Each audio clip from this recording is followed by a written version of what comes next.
क्या आपने कभी सुना है दोस्तों कि जब भगवान जगन्नाथ पुरी छोड़ देंगे तब कलयुग खत्म हो जाएगा? सुनने में थोड़ा अटपटा लगता है ना, लेकिन यकीन मानिए ये सिर्फ किसी पंडित जी की बात नहीं है, बल्कि सैकड़ों साल पुरानी भविष्यवाणियों में लिखा गया है। उड़ीसा के जगन्नाथपुरी मंदिर से जुड़ी ऐसी कहानियां हैं जो आपको हैरान कर देंगी, डराएंगी भी और सोचने पर मजबूर कर देंगी कि कहीं सच में तो नहीं हम कलयुग के अंत की ओर बढ़ रहे हैं। पुरी का जगन्नाथ मंदिर सिर्फ एक मंदिर नहीं, वो आस्था का वो केंद्र है जो हजारों सालों से न जाने कितने भक्तों की सांसों में बसा है। कहते हैं जब भगवान राम ने श्री कृष्ण के रूप में अवतार लिया तब अंत में वो जगन्नाथ बनकर इस मंदिर में विराजमान हुए, और तभी से ये विश्वास भी जुड़ गया कि जब कलयुग अपने चरम पर होगा, जब पाप की सीमा लांघ जाएंगी, तब भगवान स्वयं इस धरती को छोड़ देंगे और उसी दिन से कलयुग का अंत शुरू हो जाएगा। अब सवाल ये उठता है कि भगवान पुरी क्यों छोड़ेंगे? आखिर वो तो भक्तों के लिए है ना। लेकिन महापुरुष अच्युतानंद दास की भविष्यवाणी कहती है कि जब धर्म बचेगा ही नहीं, जब मंदिर व्यापार का अड्डा बन जाएगा, जब रसोई का भोग काले धन से बनेगा, जब साधु संत सिर्फ पाखंडी बनकर रह जाएंगे, तब भगवान भी वहाँ नहीं रहेंगे।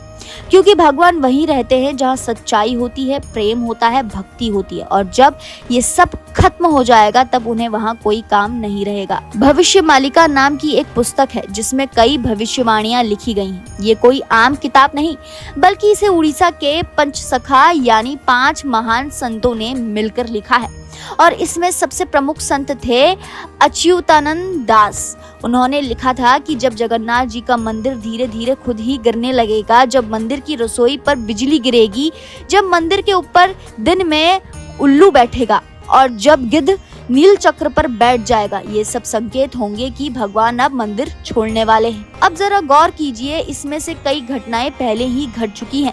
एक समय की बात है, मंदिर के शिखर से एक बड़ा सा पत्थर नीचे गिराया था। लोग डर गए, लेकिन ये वही संकेत था जो भविष्यवाणी में लिखा था। फिर 1990 में आमला बेड़ा नाम की एक जगह पर मंदिर की पत्थर की दीवार से एक हिस्सा गिरा। हाल ही में मंदिर की रसोई पर बिजली भी गिरी, जो अपने आप में एक बहुत बड़ी चेतावनी थी। अब ये सब इत्तेफाक है या भविष्यवाणी का सच, ये तो सोचने की बात है। और ये तो आपने सुना ही होगा कि जगन्नाथ जी का नील चक्र अगर 1 इंच भी हिले तो वो चमत्कार माना जाता है। लेकिन भविष्यवाणी कहती है कि जब वो चक्र झुक जाएगा या गिर जाएगा तभी भगवान पुरी छोड़ देंगे। अब सोचिए, जब वो दिन आएगा तो क्या होगा। कहते हैं कि जब भगवान मंदिर से जाएंगे तब वो समुद्र की ओर चल देंगे। पूरी शहर धीरे धीरे जलमग्न हो जाएगा और मंदिर समुद्र में डूब जाएगा। ये कोई फिल्मी सीन नहीं, बल्कि सदियों से चली आ रही एक मान्यता है। और इसी कहानी का सबसे चौंकाने वाला हिस्सा ये है कि जब भगवान पुरी छोड़ देंगे तो वो कल्कि अवतार लेकर आएंगे। जी हाँ, वही कल्कि, भगवान विष्णु का 10वां अवतार। माना जाता है कि जब कलयुग अपने चरम पर होगा, जब अधर्म की जड़ें गहरी हो जाएंगी, तब कल्कि घोड़े पर सवार होकर प्रकट होंगे।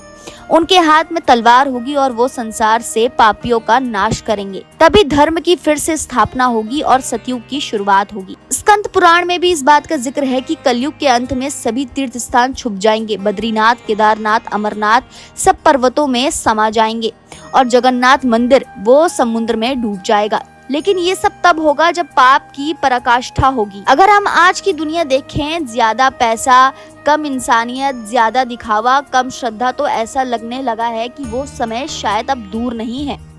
कई लोगों का तो ये भी मानना है कि हम कलयुग के अंतिम चरण में हैं। हिंदू पंचांग के अनुसार कलयुग की शुरुआत महाभारत युद्ध के बाद मानी जाती है, यानी करीब 3102 ईस्वी पूर्व 4,32,000 साल की होती है।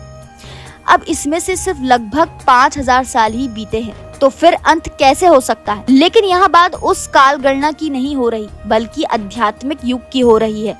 जब किसी युग के गुण बदल जाते हैं, जब भावनाएं बदल जाती है, जब इंसानियत की जगह स्वार्थ ले लेता है, तब युग का अंत माना जाता है। अब एक और रोचक बात सुनिए, पुरी के राजा का नाम भी भविष्यवाणी में बताया गया है। कहा गया है कि जब दिव्य सिंह देव नामक राजा का शासन होगा तभी भगवान पुरी छोड़ देंगे। अब सोचिए, अभी पुरी के गजपति राजा का नाम क्या है? जी हाँ, दिव्य सिंह देव। अब ये महज संयोग है या संकेत, ये आप खुद तय कीजिए। अब सवाल आता है कि क्या वाकई भगवान पुरी छोड़ देंगे? और अगर छोड़ देंगे तो क्या हम कुछ कर सकते हैं? इसका जवाब आध्यात्मिक है। भगवान तब तक कहीं नहीं जाते जब तक उनके भक्त उन्हें बुलाते रहें, लेकिन जब भक्त खत्म हो जाते हैं तब वो खुद भी मौन हो जाते हैं। तो अगर हम चाहते हैं कि भगवान पूरी ना छोड़ें, कलयुग अभी खत्म ना हो, तो जरूरत है उस सच्ची भक्ति की, उस निर्मल भावना की जो उन्हें पुकार सके। आज इंटरनेट पर ऐसी ढेरों वीडियो है जो कहती है भगवान पूरी छोड़ने वाले हैं, पूरी धाम डूब जाएगा, कलयुग का अंत शुरू हो गया है। कुछ लोग डराते हैं, कुछ लोग सनसनी फैलाते, लेकिन अगर हम पुराणों और भविष्यवाणियों को गहराई से पढ़े तो उसमें डर नहीं है बल्कि चेतावनी है, एक संकेत है कि अब समय है संभलने का। तो दोस्तों, क्या हम सच में उस दौर में जी रहे हैं जहाँ कलयुग खत्म होने वाला है? क्या हम वो अंतिम पीढ़ी में हैं जो भगवान जगन्नाथ को पुरी में देख पाएंगे, या ये सब सिर्फ एक भावनात्मक कहानी है जो हमें धार्मिक बनाए रखने के लिए कही जाती है? इन सवालों का जवाब कोई नहीं जानता, लेकिन एक बात तय है, अगर हम खुद में सुधार लाएं, अगर हम धर्म, प्रेम और सच्चाई की राह पर चले, तो न केवल कलयुग का अंत होगा बल्कि एक नए युग की शुरुआत भी होगी। आखिर में बस इतना ही कहूंगी कि जगन्नाथ जी सिर्फ एक मूर्ति नहीं है, वो चेतना है, वो आपके भीतर है। जब तक आप सच्चाई में विश्वास करते हैं, जब तक आपके मन में श्रद्धा है, तब तक भगवान कहीं नहीं जाते, और जब वो पूरी छोड़ेंगे तब समझिए इंसानियत ने उन्हें छोड़ दिया है।